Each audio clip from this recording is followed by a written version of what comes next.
If you have a child with an EHCP, or they will have one, or they have complex needs, specialist provision packages is the most important part of the consultation for you to understand, because it will determine which children get an EHCP, what support they get, and whether it's legally enforceable. We're going to start on question 22 and then go back to question 21 because you need this information first. So the government plans to replace the current individual provision within EHCPs with what they're calling specialist provision packages.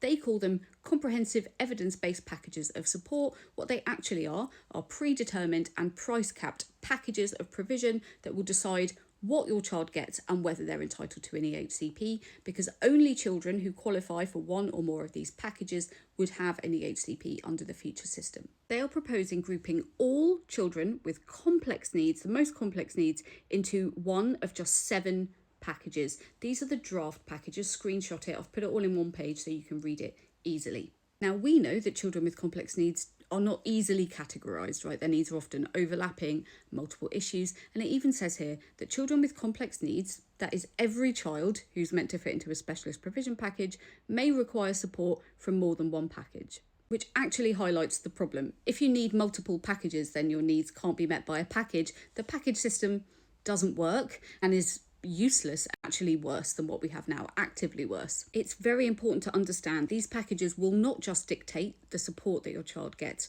but also where they can go to school. So it says very clearly some of these packages are only designed for mainstream settings. So if your child falls into one of those categories, no matter how significant their needs are or how much they would struggle, parents will only be able to express a preference for a mainstream setting. So far, they've come up with 7 draft packages. If you Google specialist provision packages, you will find the document. And it sets these 7 categories out, and it claims they are draft provision packages, but the provision listed in them is very minimal. So it says it will provide an educational offer which is structured, consistent, and highly individualised alongside integrated therapies and any clinical support as determined by health as appropriate.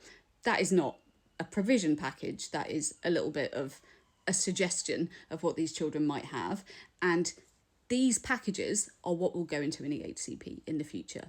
The other thing I'm really worried about is the language that's used, because some of it seems, in my opinion, designed to exclude children from a category rather than include them in it. So, for example, this one, significant executive function, currently known as severe learning difficulties. You will know that severe learning difficulties is a high threshold to meet. It says severe and permanent global learning disability or lifelong speech or language disorder. Next one down also says significant permanent learning disability. Now, if you have a 3-year-old with autism who's nonverbal, can you be sure they have a permanent learning disability? They might have. They also might not. There are some conditions that you'd be diagnosed with as an infant or a toddler where, yes, you could know that for sure. But for some conditions, you can't know that at a very young age. So how could you assign them to that category? And language like global learning disability, where we know some conditions children might have some really good strengths in one area and then years, decades behind or never learning skills in other areas, and that isn't global. So the way the language is used does have me a little bit concerned. I fear we could end up in a situation where children clearly need really significant support and direct intervention from specialists, but they don't quite meet the criteria for any of the packages, and therefore they don't qualify for an EHCP. And what would happen to those children then? And how would that possibly be better than what we have now? This shifts away from asking, what does this child need, to which package do they fit into? And these are the most complex children. So we've been told that it's intended to be for local authorities to use as planning, essentially, to make sure that every one of these categories of need can be met in a setting in your local area. But then we've also been told, and it says here, that children can access multiple packages, which would mean that there would need to be a school in every area that can offer any combination of these packages, 1 and 5, 1 and 4, 1, 3, 7. That's not possible any more than it is now, and it's just more restrictive than what we have now. So it doesn't actually solve that problem. They talk about wanting to reduce bureaucracy in the system. This is just extra layers of nonsense for no good reason.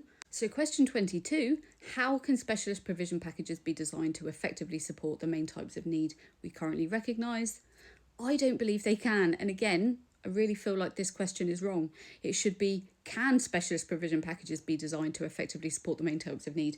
And they need to hear from you about the way your child works and how this would or would not work for them, how it would or would not work in your school or your setting, so that they can genuinely understand the reality of what this would look like, because I think it could be disastrous. Now we've covered all that, I want to go to question 21 because I'm worried that some of you will see question 21 as false reassurance, and I want to explain. So it says, what needs to be in place so that children and young people with low incidence, highly complex needs can always access the right specialist placement? You might read that and think, that's my child.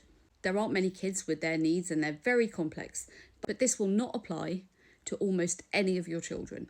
They define very low incidence, highly complex needs as being 1 or 2 children in some local authorities or none in other local authorities. That's what it says here. So those are the children they are talking about. To give you a little bit of context on the figures, so if you're thinking that this strategy for managing very low incidence, highly complex needs will impact your child and save them from this package system, it's very unlikely to be the case for most of you. There may be some of you watching where your children fit into that category. What this means is that even children with the most complex needs you've ever met will be expected to fit into this package system. When you put all of this together, the picture becomes quite clear. You have packages that are broad and standardised. They can't be specific because they'll miss children out, and if they'll be so broad, they'll be useless. Children's needs are too complex and individual to fit into packages, and only a very small number of children, tiny number of children, are excluded from this model, probably around 500 in the country. This is not a system built around individual children. We know that when children's needs are not properly identified and properly met, they get worse. So specialist provision packages are the thing I am most worried about in these reforms.